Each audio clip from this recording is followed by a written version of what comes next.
Welcome to USDA. I saw the show of hands of everybody. I'm curious how many people do not work for USDA that are in here. Wow, that's exciting. I see some of our key leaders as well, which I'm pleased to have us participate in this, but it's always very nice to have the opportunity to welcome folks who don't come to USDA on a regular basis, to come here to this beautiful auditorium and to our department, and for you to learn more about who we are and what we do. So welcome. I think Brian said we're going to have about 400 people total in and out the day. That's very exciting. I know a couple of my key colleagues are going to be here from departments that are innovators and leaders in this area, so I welcome them as well, but certainly to everyone. It's very exciting. I must admit that this is my first Datapalooza. I did not make the one last year, and I really had to say, what is a palooza? But I guess it means that we're pretty excited about this. It's something big. It's creative. I've never been to a data jam, so I'm envious of those who get to participate this afternoon on the patio. That can only be fun and lively. I'll probably hear you, even if I'm not down there, from my office because it's right above it. So I'm excited about that opportunity. Brian mentioned that we do have a lot of technology and a lot of data that's used at USDA, and I think we're recognized worldwide for what we do provide. So many others interested in production of food, consumption of food, nutrition issues, certainly food safety. Some of you will be participating, I hope, this afternoon in our salmonella effort, where we have a lot of data, we have a lot of regular reporting, but has not been in one place. And so in something that's so critical that really is a life-threatening disease for many folks, to be able to have all that in one place, how exciting that is for us, and I think for the medical industry and the food industry as well. We obviously use a lot of geospatial data in our Forest Service and other production areas. My predecessor started something called Know Your Farmer, Know Your Food, and if you haven't checked that out, I encourage you to do that. So those of you not involved in agriculture can find out more about where your food is coming from and the folks who produce that food. And we have a compass on our website that helps you figure that out. So that's, again, another very good example of open data and the ability to share, to bring things together for everyone to use. So USDA has a couple of very positive examples that you'll hear more about today, and I encourage you to go look at that. Well, I know you have a very exciting lineup. I was just looking at the list and the agenda. I know it's going to be fun. I know it's going to be informative. I hope that this is the first of many that we can host in the future. So just have a great day. Enjoy your time at USDA. Enjoy our cafeteria. Enjoy getting to interact with USDA employees. But come back. Thank you very much for being here.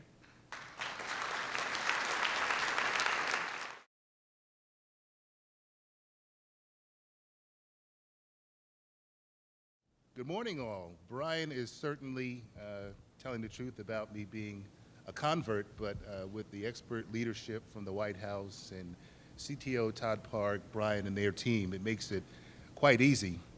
At DOT, we're a safety organization, but the other significant relationship we have to the issues that will be discussed here at agriculture has already been referred to when we talk about GIS data and GPS. At our Bureau of Transportation Statistics, we've got a team that manages the GIS information across the department, and we're looking at collaborating more closely across government. But also, we have positioning, navigation, timing, and spectrum management. And at RETA at DOT, we're the lead civil agency responsible for civilian equities involving the GPS network and its operational capabilities. And that's quite a ubiquitous infrastructure, as many of us know. Without further ado, the U.S. Department of Transportation is a department comprised of many agencies, and each of those agencies manages even more programs and offices. And though the FAA, Federal Aviation Administration, may be focused on aviation and the nation's airways, while the pipeline division focuses on the transport of fuels and other dangerous materials, we are unified first and foremost by a commitment to making transportation safer. It's a message that will always be loud and clear, regardless of who's in charge or who is up here at the lectern, because safety underpins our entire mission.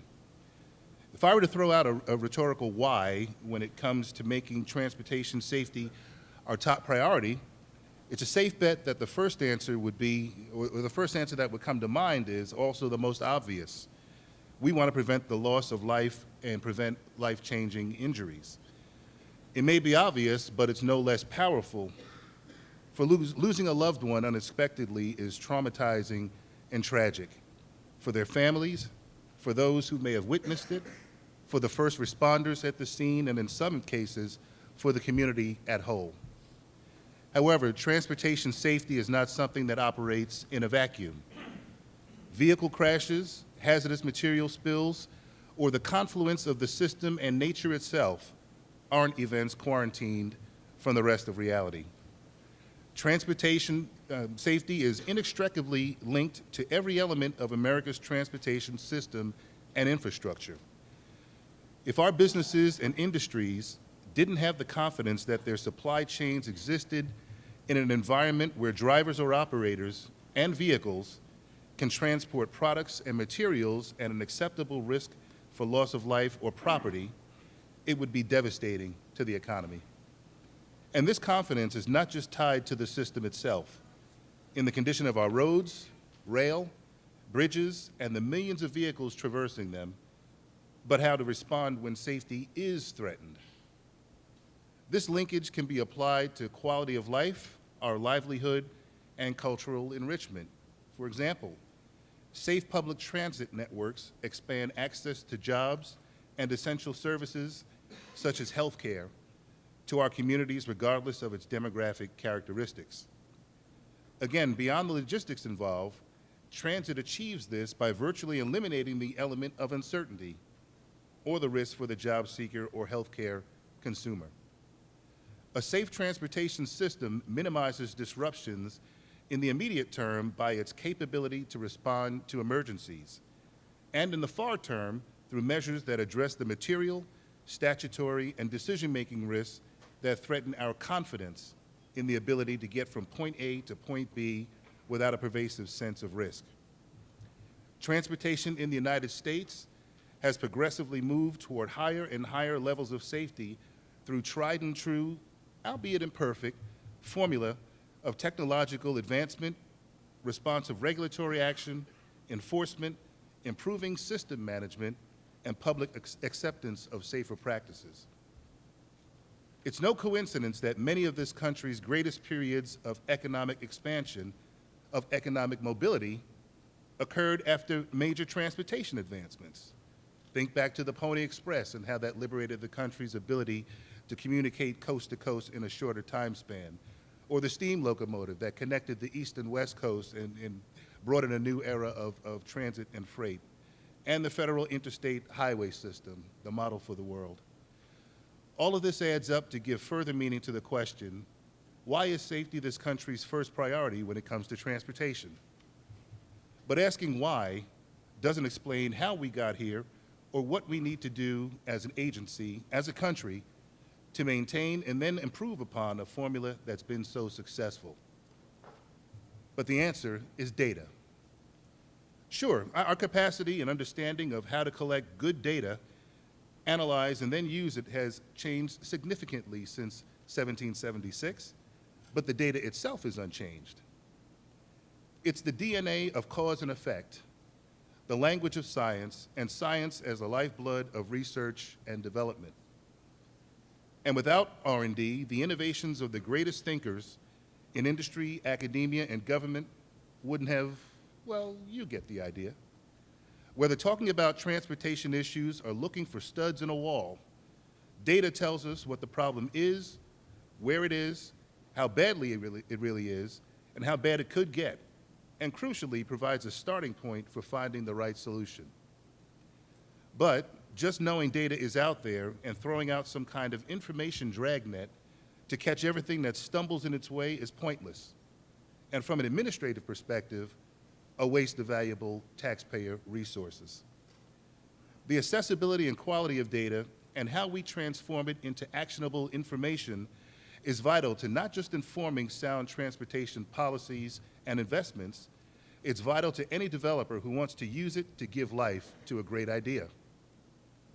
For example, the National Highway Traffic Safety Administration's 2011 data on crash fatalities when alcohol wasn't involved fell for the 6th consecutive year, reaching a record 60-year low of 32,479 highway fatalities, roadway fatalities. In our view, this number isn't acceptable until we reach zero, but it showed that a combination of technology, laws, and campaigns to promote greater driver awareness and enforcing statutes governing safer behavior resulted in a nation of increasingly safe drivers, or safer drivers, buckled up and behind the wheel of motor vehicles designed to better protect the occupants. The state data on crash-related deaths reported to NHTSA is telling us a story. Real progress has been made in improving roadway safety. Every crash or incident occurs under unique circumstances, and a trend is not necessarily an indication that all things we do are equally effective. This is why we need to continue to develop our methodologies and improve our capabilities. Despite the decline in total fatalities, 26% since 2005, the number of large truck occupants who were lost jumped 20%, while motorcycle and pedestrian deaths also ticked upwards. So the story is a little more complicated. And considering how cell phones and headphones and other mobile devices have made distracted driving a major threat to transportation safety, the story is far from being complete. And with 2012 crash fatalities involving non-impaired drivers rising by 3% from that record low in 2011, the data is warning us as leaders and decision makers, as citizens, as drivers and passengers and pedestrians, to not get complacent. And you can replace DOT with any other federal agency, and this perspective is immutable to their mission as well. President Obama has made it clear that federal government must be accountable for the way it's managed and how good a job it's doing. The White House expects decision-making across federal agencies from top to bottom to be data-driven, both in its approach as well as how each measure progresses its ability to achieve its mission. Performance.gov gives the public access to each federal agency's performance plan and to the yearly progress reports as part of the administration's larger effort to make the business of government more transparent and accountable. This is good for us, and it's even better for the American people. We should want our mission to be data-driven, to be based on sound science and measurable outcomes.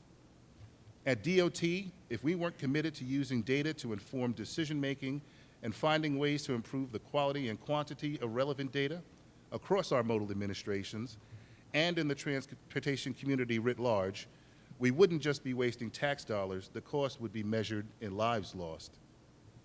Datapalooza is a perfect example of how the White House and Department are making good on the President's commitment to make the most of the relevant data sets available to the public, to researchers and developers outside of DOT who can use them to tackle problems like gridlock and community livability.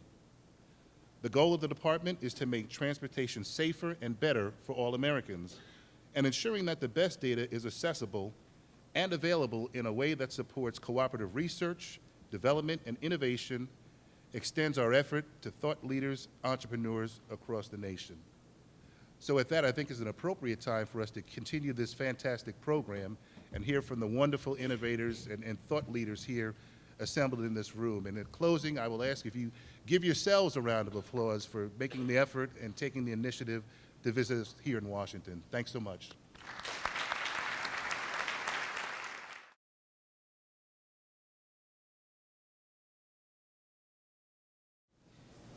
So what is Keychain Logistics? Keychain Logistics is an online marketplace that allows companies to directly connect with independent owner-operators and small fleets across America. On one side over here, we have a shipments panel that allows companies to input freight. On the other side, we have a carrier tool. We use mobile phones to understand where drivers are, whether they're empty or if they're full. In addition, we allow that connection to happen instantaneously. But this wasn't an easy process. In building Keychain, it was incredibly difficult, like that of any company. So on one side of the marketplace, you have truck drivers. 97% of all truck drivers operate in fleets of 20 trucks or less. 88% in fleets of 6 trucks or less. And most drivers, they're independently owned and operated. But this wasn't the major concern for Keychain. The major concern for Keychain was the fact that every single one of these drivers that had to be on our platform had to be qualified and they had to be insured. And this was an incredibly difficult process for Keychain to figure out.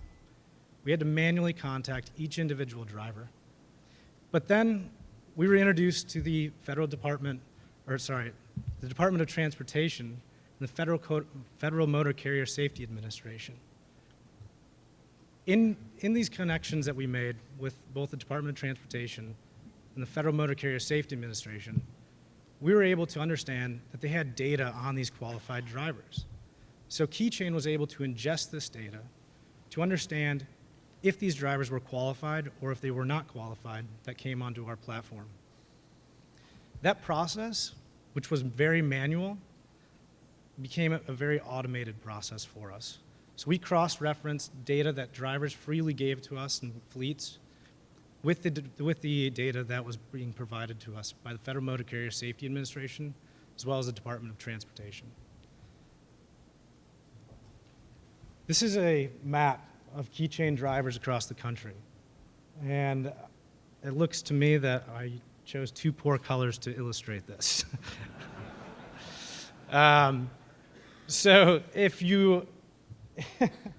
So in one side you have, well, the majority of these dots, they're very dark. They're dark blue dots. These dots are qualified drivers on the Keychain logistics platform. If you can maybe see, there's light blue dots, somewhat, maybe about 5% of the dots here. Those are not qualified drivers that come onto Keychain's platform.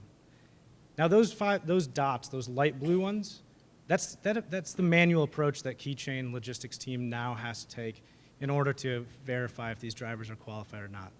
Most of the time, these are not qualified drivers. They're venture capitalists trying to figure out, what Keychain is actually doing, and someone else that is not an actual driver. But you know what? The large part of this, they're the dark blue dots in which we are working with the Department of Transportation and the Federal Motor Carrier Safety Administration to ensure that 1, these drivers are qualified, 2, they meet the minimum insurance requirements, but 3, we also ingest safety data. We want to make sure that every single company that works with Keychain Logistics is booking freight with a truck that is 1, qualified, 2, insured, but 3, they're very safe. These are the same roads that you and I drive on, and we want to make sure that every single piece of freight that we help put on the road is a safe ride. So, the impact on Keychain is immense. I actually don't know if Keychain would be able to succeed as a company in the long term if we didn't have access to this data, because it's so vitally important to our business that we ensure that the quality of these trucks, they're insured, and they're safe. In addition to that,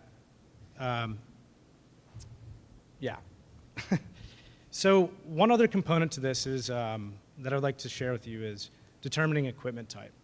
So not all trucks are the same. So there's vans, there's refrigerated units, there are hazardous materials, flatbeds, everything else. So you can probably see a little bit better than the previous map. There's yellow dots here. And these yellow dots, this is just a small snapshot of Keychain carriers. These yellow dots are actually carriers that are able to transport hazardous materials. So this allows companies that are transporting hazardous materials to ensure that they're connecting with the right types of freight before moving that product. So in conclusion, I'd like to just say that the initiative by the White House Safety Administration, or the Safety Initiative, is incredibly important to Keychain Logistics. It's enabled us to grow.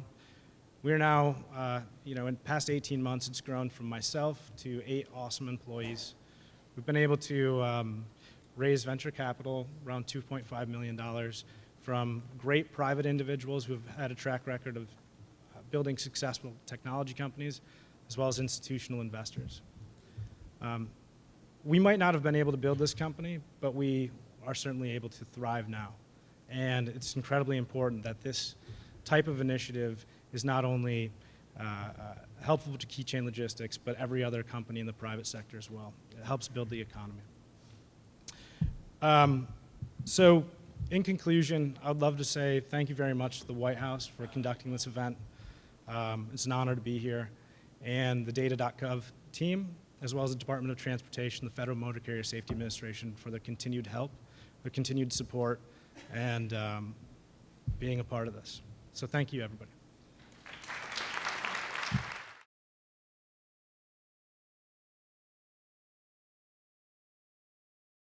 So I'm Matthew Kochman, and I'm founder of Buster. I'm excited to be here. Thank you, Brian and Dan and all the guys who helped put this on. Just to give you, a quick rundown, Buster is a marketplace for consumers to instantly discover, transparently compare, and seamlessly book any sort of private group transportation. So we're talking anything from a stretch limousine all the way up to a coach bus or a school bus. And for events like weddings, proms, fraternity events, wine tours, sporting events, anything like that. Customer comes to the site, they can put in their itinerary into our easy itinerary builder, and we display a bunch of results, immediate pricing. They're able to sort by vehicle type, by amenities. They're able to see bus company profiles in a standardized, beautiful way. There's such a fragmentation of level of technology in the transportation industry, especially the busing industry. So you have companies that have websites, companies that don't have websites. You have companies that accept online bookings that don't. So we are kind of trying to standardize this experience for consumers across the board, giving them beautiful profiles to display their inventory, their buses, their pricing, their fleet, their customer ratings, customer reviews, and most importantly, safety data. In order for us to provide this experience on the consumer side, we realized because of the lack of technology on the transportation side that we also had to build a strong back office solution for these bus operators, a way for them to plug in, have a way to manage their terminal on the back end, but then have that display and create beautiful profiles for them on the consumer end. So we're trying to cultivate a network of the best operators in the country. And this is, I will admit, the ugliest slide I've ever created in PowerPoint. But you know what? It is functional. It gets its point across. But so Buster is about layering functionality on top of safety. We discovered this incredible safety database that the DOT had, this treasure trove of data. And safety is at our core because with group transportation, if something goes wrong, there's a lot of potential for casualties. You have a lot of people on one vehicle. So safety is of the utmost priority. And so how we've started to integrate this safety data that the DOT gave us access to into our product is that every single company on our platform in their profiles has an easy way to understand this company's safety rating. It's factored into our recommended algorithm where we highlight the safest and highest rated companies. We provide a link to their actual DOT company snapshot page so people could poke around if they like, but we also distill the data down into an easier form. So, a 5-star rating, if you will. So DOT is only legally allowed to say satisfactory or unsatisfactory. That's how bus companies are determined. But I find that unsatisfactory because unsatisfactory companies shouldn't even be in the equation. Buster enables us to take the satisfactory companies and say which of these satisfactory ones are the best. So I just want to take a step back real quick. How did I get here? How did I get to this DOT information? I started a bus brokerage in college, my first transportation startup. Then I got involved with Uber, which was one of the big transportation startups a few years ago, currently still in existence and doing well. And then I was kicking around ideas of what's the next project. I knew that I wanted to do the bus thing, but I wasn't sure exactly how I would get the national supply of vendors and whatnot. So I attended an event that Todd Park hosted. And Todd, it was the Presidential Innovation Fellows. event in New York City. And at that event, I met Macon Phillips. Macon and I shared a common interest in the Grateful Dead. And so we kind of had a nice bond. He introduced me to Brian.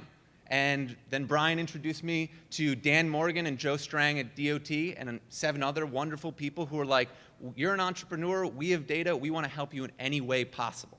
So I found my Sherpa, and that's the point I'm trying to make here, is I found the Sherpa to tell me exactly where the data lied.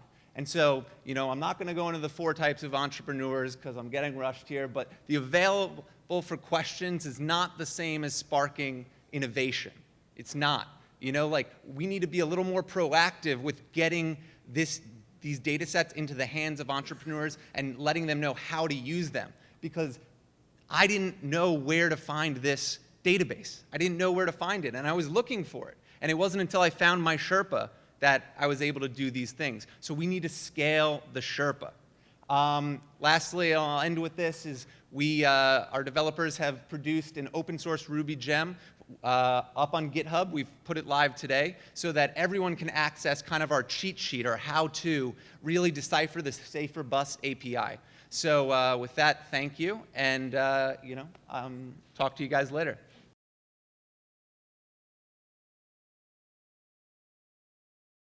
Good morning. It's a real pleasure for me to be here today to talk about the Bureau of Consular Affairs. This is a topic that is close to my heart as we try to push out information to the tens of millions of American citizens who travel overseas every year, and also the millions of Americans who actually live overseas. Very important that we get good safety data into their hands. I want to thank the White House for sponsoring this and the Department of Agriculture for hosting us here this morning. I really specifically want to thank the entire team at the White House Office of Science and Technology for letting us be here today. We're proud of our efforts to innovate and to provide better, more accurate information to the traveling public. This has been a collaborative effort with partners across the government, especially GSA and the Presidential Innovation Fellows. It's been a real pleasure to work with you. At the State Department, our highest priority is the safety and welfare of U.S. citizens abroad. It's a responsibility that has been part of the State Department's duties from the earliest days of our country. My team of over 12,000 consular professionals in the Bureau of Consular Affairs is charged with putting this mission into practice. At over 220 posts around the world, we assist U.S. citizens in times of need. Our tasks range from the routine to the very, very complex. We are an organization with a global scope. We're there for you, whether you are a student who's lost your passport in London while studying abroad, or you are a U.S. citizen seeking to escape the conflict in South Sudan. Americans rightfully have high expectation of the services that they expect from us. We are on call at a moment's notice, 24 hours a day, 365 days a year. As a country, we are traveling more at all ages to more exotic and sometimes dangerous destinations. Just 25 years ago, 7 million of our fellow citizens had passports. Today, there are over 113 million passports in circulation. This makes our task of informing the American public more critical than ever. We can't know where U.S. citizens will choose to travel, but we do know that sometimes they will turn up in places that maybe we wish they had not. This is out of our control. What is in our control is to do everything we can to make sure citizens have the information they need to travel safe and to travel smart. We do this in part through our online presence. Travel.state.gov is one of the most widely visited government websites, with over 63 million visitors last year. The @TravelGov Twitter account has over 360,000 followers who interact with us every day. These aren't empty numbers. We actively use our online and social media tools to communicate with U.S. citizens every day, and especially in times of crisis. To draw on a recent example, we used Twitter to spread information rapidly about evacuation flights out of South Sudan. There is great value in being able to reach people instantaneously with this type of critical information. But we know that our tools, no matter how proactive and innovative we are, will not reach every U.S. citizen. We can't expect that every traveler will come to our website or seek out our Twitter feed. People simply don't think about how the U.S. government can help them until help is needed. That's why making our travel safety data more accessible is so exciting. I'm so pleased that we are part of the community of innovators that is advancing the President's digital government strategy. Collaborative efforts like this highlight the potential of government data to fuel innovation and economic growth. In turn, this technology makes government more transparent, more efficient, and more effective. Our application programming interface lets developers access the most important information we release for the public, our travel alerts and our travel warnings, and present them in infinite number of ways to serve their users. When the Innovation Fellows approached us about participating in this initiative, we jumped at the chance. We appreciate their guidance and technical help and that of GSA in getting it going. These alerts and warnings provide critical, time-sensitive information to U.S. citizens abroad about their safety. As I mentioned, not every traveler will consult our website before going abroad. Thanks to this API, our hope is that a traveler purchasing a plane ticket online will automatically see our information about their destination country. That's just one possibility. We've made our data available and accessible in the cloud, and we want it to be used. We want our information to be ready, anywhere, anytime, and on any device for travel agencies, universities with study abroad programs, for organizations sending volunteers overseas, for every audience with an overseas connection. These are the immediate uses we can think of, and we look forward to hearing from you about other uses that might be out there. This is just the beginning. We're looking at what other safety-related data we can make available. Our ultimate goal is to empower our fellow citizens to make informed decisions about their safety whenever they travel. The task of aiding U.S. citizens overseas will never be easy, but it's a challenge we must continue to meet. I continuously ask my team to come up with ways we can perform our mission more effectively and use government resources better. Our API is part of this effort. Many of the team members who made this possible are here today. They are a talented group of policy and technology experts dedicated to public service. I hope you'll get a chance to speak with some of them and to begin to think about how we can collaborate in the future. Again, thank you for the invitation to speak here today, and I look forward to hearing about the innovations presented here and in the months and the years to come. Thank you very much.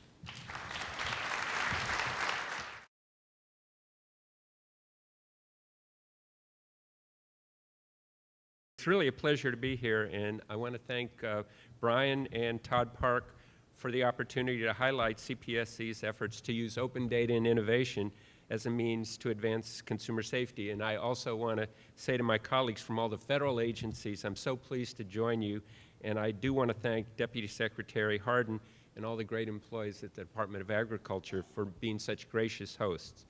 I'm from the Consumer Product Safety Commission, and we are a very, very tiny agency. We're not a rounding error for the Department of Agriculture or the Department of State's budget. But we have a huge and enormous mission, which means at some point we touch the lives of just about every consumer in the United States. Think of a department store, think of a sporting goods store, think of a school, think of a toy store, think of a sporting goods store, and think of every product that's within those buildings. That's us, that's our jurisdiction. And so that means that we are very, very concerned, given our tiny mission, to see if we can get help from the outside, which is why it's such a pleasure to be here for this app challenge.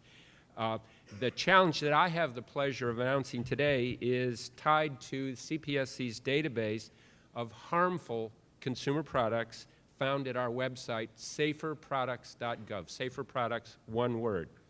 I've been a strong supporter of saferproducts.gov since Congress first told us to set it up several years ago, and I was absolutely thrilled to be on board when the agency actually launched the website in March of 2011. By the way, not without considerable controversy within the agency.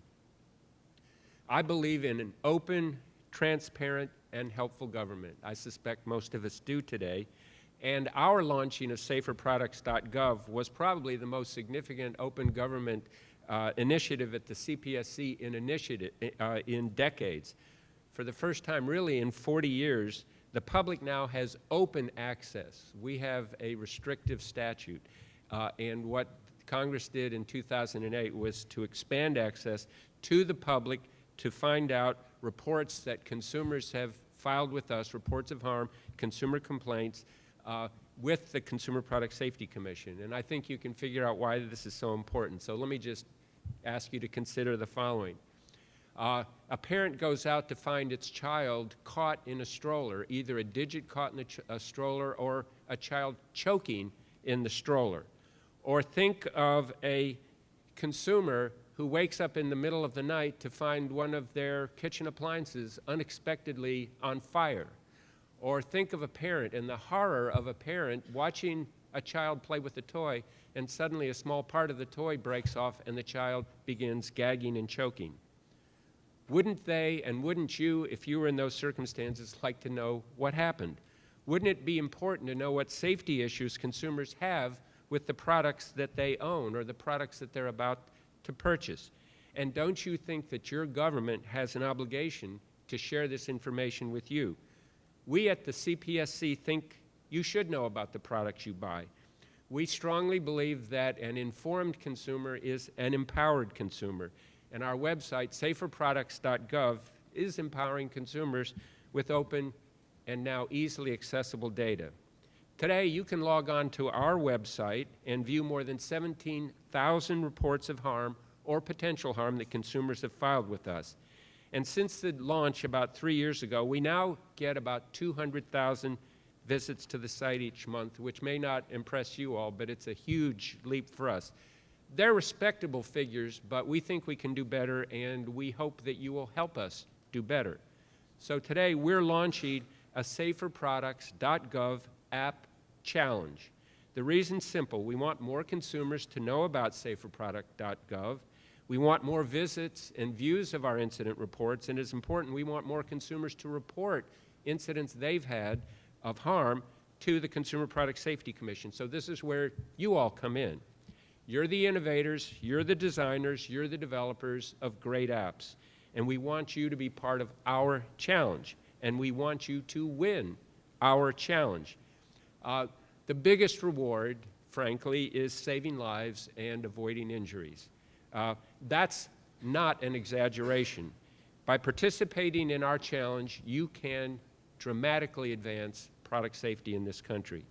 Of course, I'd be remiss if I didn't mention there's a monetary award. We're a tiny agency, so it's not big, it's meaningful, but it's not huge.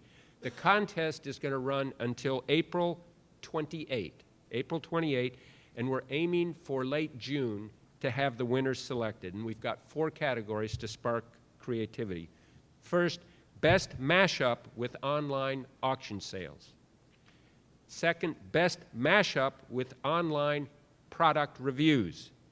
Third, best mashup with search. And fourth, most innovative. I want to encourage every developer and stakeholder with an interest in our challenge to come to our jam session this afternoon. This will be a chance for you to take a deep dive into our information. We have people here today who will guide you through the safety information that consumers and others around the country think important and want to share with us. We have our social and mobile media guru, Stacy Pulaski. Stacy, are you there, and could you raise your hand? Okay, there she is. And sitting next to her is our Director of Communications, who's been the organizer of this, Scott Wolfson. And Scott, if you could raise your hand too, I want to embarrass you in front of the crowd. We have an API, and I am assured that you know what that means, for saferproducts.gov reports and for recall announcements. Now we need you, the innovators, to make our data more mobile-friendly and the public more aware of saferproducts.gov. I believe this is an exciting contest, and I'm sure you're up to the challenge. I want to close again by thanking Todd and the OSTP team for organizing this Datapalooza. It is incredibly impressive. I also want to thank a group from the consumer advocacy organizations without whom we probably wouldn't be here today. And I see two friends. I see Ami Gadia from Consumers Union, and I see Rachel Weintraub from the Consumer Federation of America, and we're so thrilled to work with you guys. These groups have worked with the Consumer Product Safety Commission, staunch supporters as we built saferproducts.gov, and they have been steadfast in educating the public about the site. I want 2014 to be the year that saferproducts.gov climbs to even greater heights of recognition of use. Our app challenge, we think, is the way to make that happen. Thank you, and good luck with the challenge. Thank you again.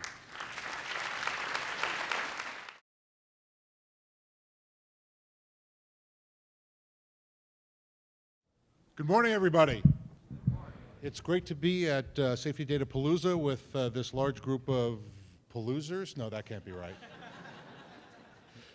Let me start by thanking White House Office of Science and Technology Policy, our leaders in the government, our friends at Office of Public Engagement at the White House, our partners at the Department of Transportation, Department of Agriculture, for hosting this event with us. And I'd especially like to thank my friend Todd Park and everybody who works for Todd Park. They're the ones who look really exhausted and as though they're completely covered in sweat from exhaustion all the time because of Todd's energy and enthusiasm.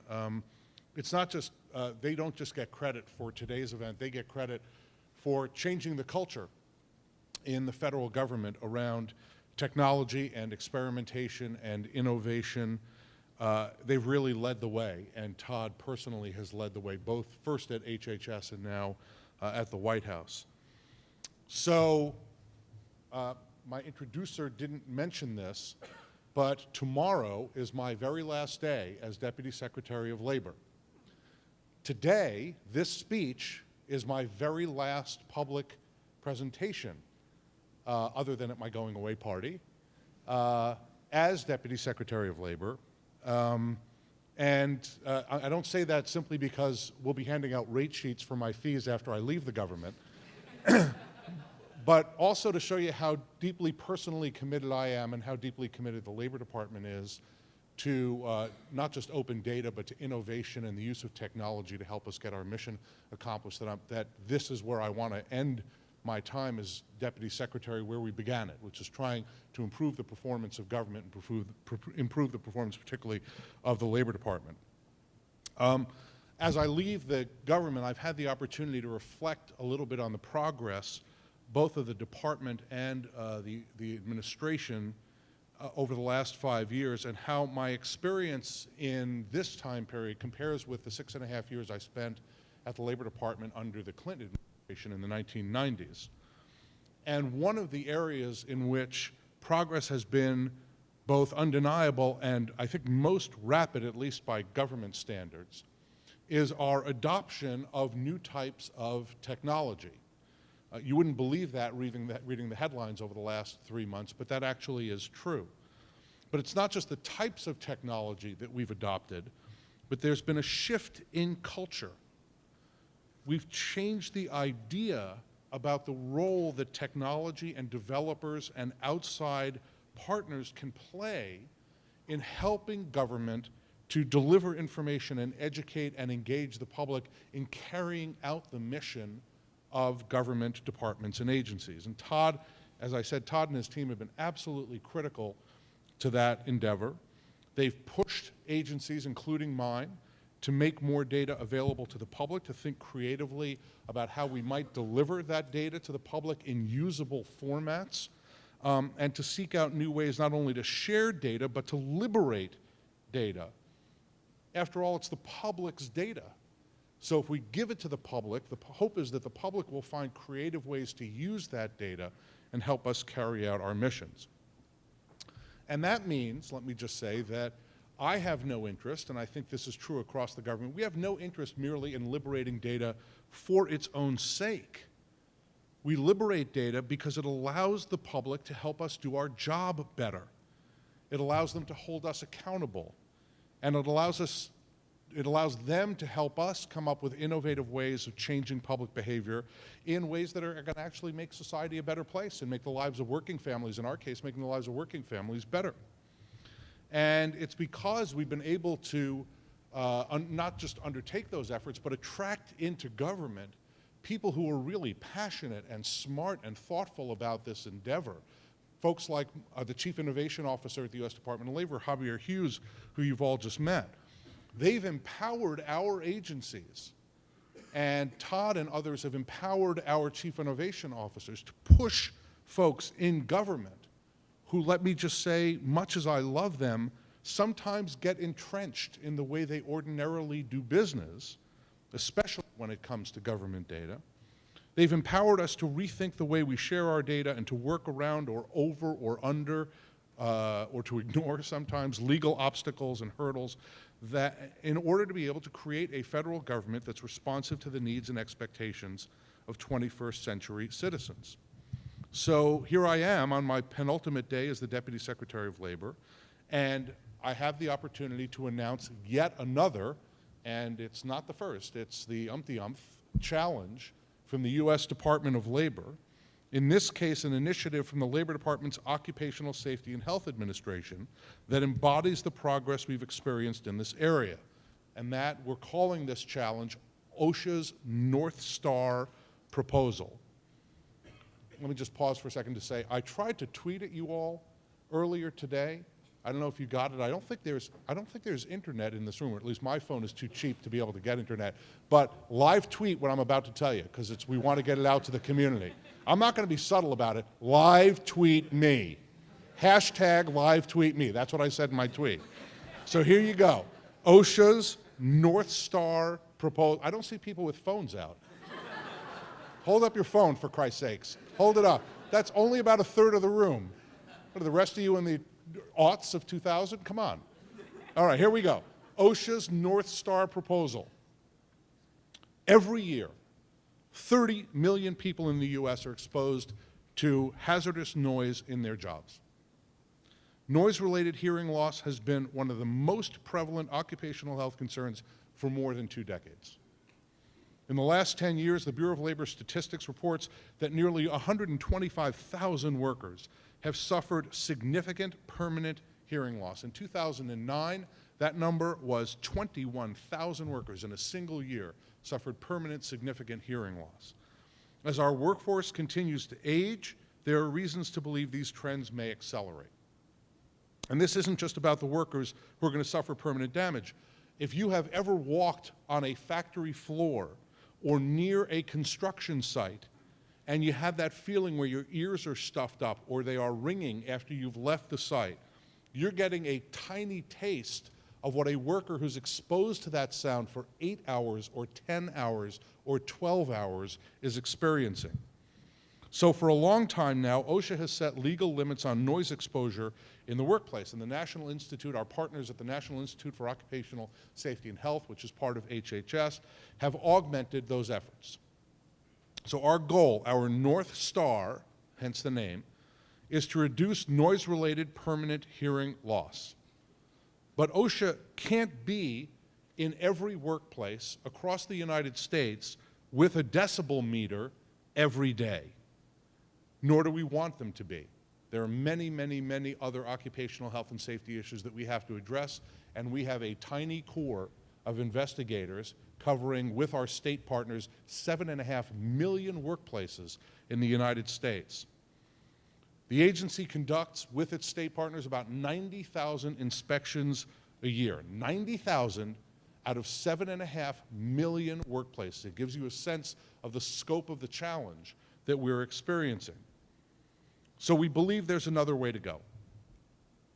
Between the BLS data OSHA and NIOSH expertise and the skill sets that you all bring and others in the developer community bring, we want to empower the public to help us solve the problem of excessive noise in the workplace, dangerously excessive noise in the workplace.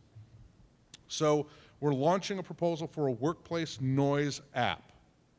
And I'm told that there will be a hackathon later this afternoon.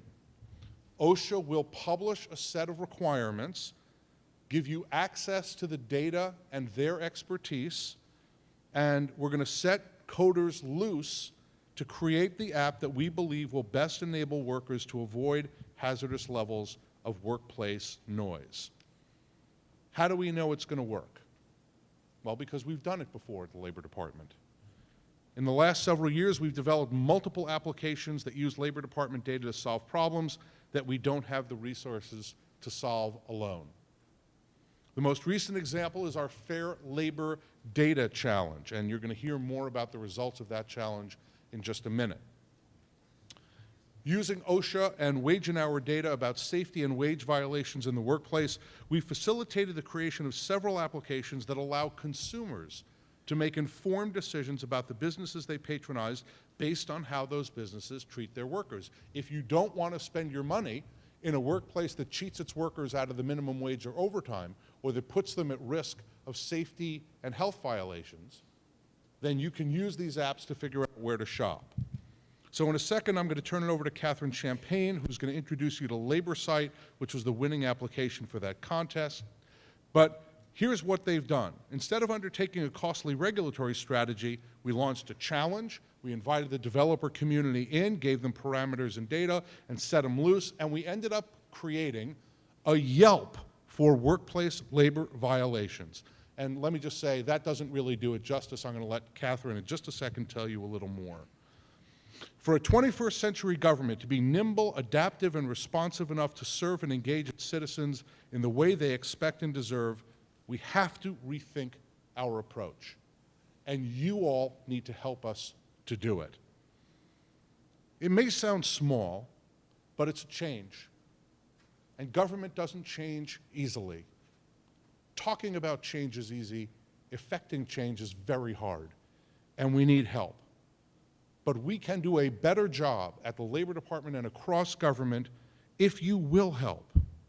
And we will make government more relatable. We will integrate it into the kinds of everyday experiences that Americans have when they pick up their phone or they pick up their laptop or their tablet or their various other electronic devices that they use to interact with one another and with society. Changing behavior is more impactful than anything we can do at the Labor Department top down. And because of Todd and his colleagues and Javier Hughes at the Labor Department and his colleagues and all of you, we can get it done. Thank you very much.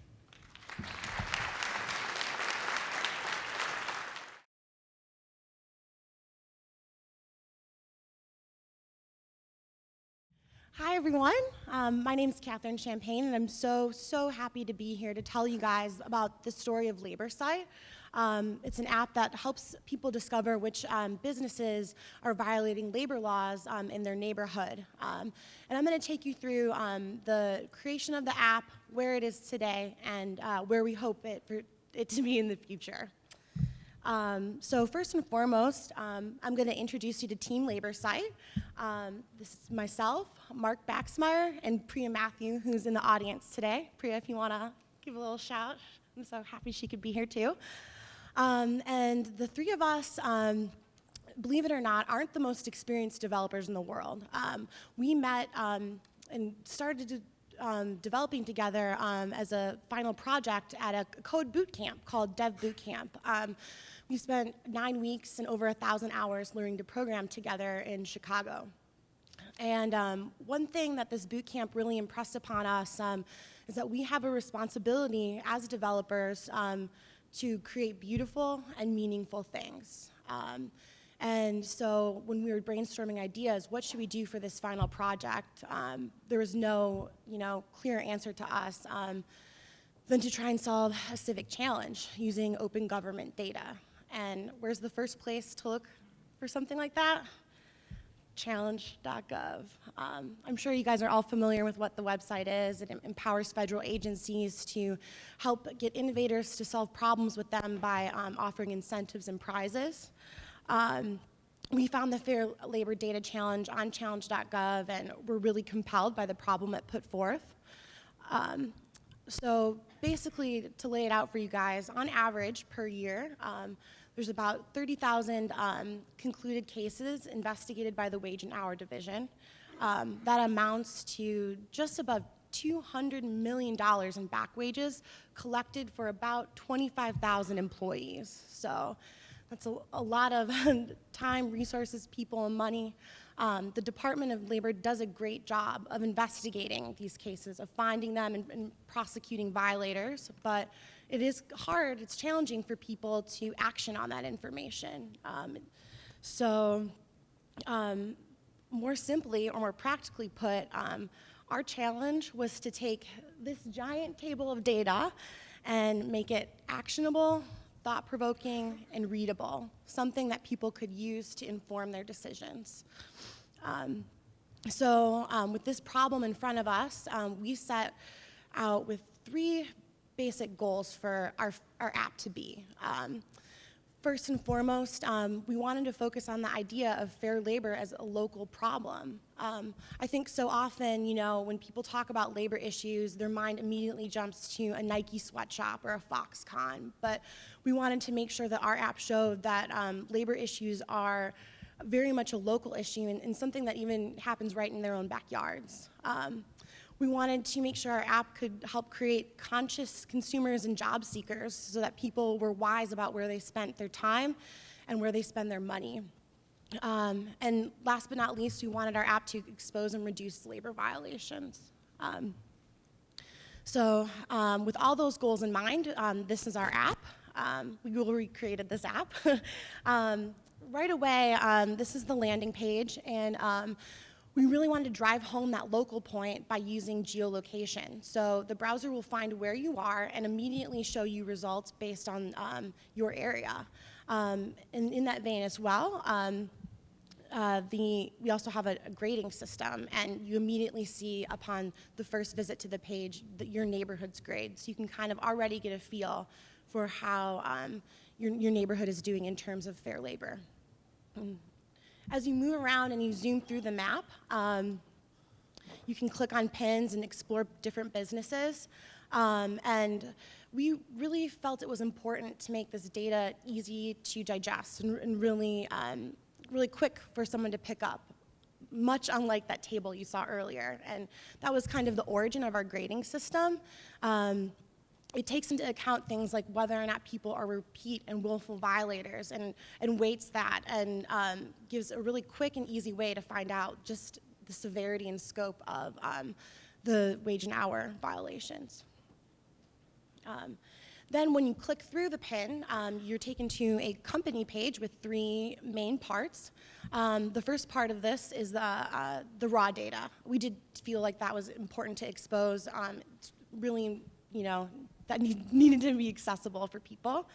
The second component of the company page is a graphical side-by-side comparison of how that business stacks up to others in its industry, others in its neighborhood, again, driving home that local point, and within others in the nation. And the last component of the company page is a social media option. And this is so that people can hopefully share what they found on our website with others and start a conversation around it. A lot of what we expose in this app is pretty interesting, and we think that it would be helpful to share. And so we all know how it ends. We won the challenge, and we are so excited to be working in partnership with the Department of Labor. We have lots of improvements planned for the app, and we really think that our project shows that you don't need to be the most experienced developer in the world to make a difference with powerful open government data. So thank you very much.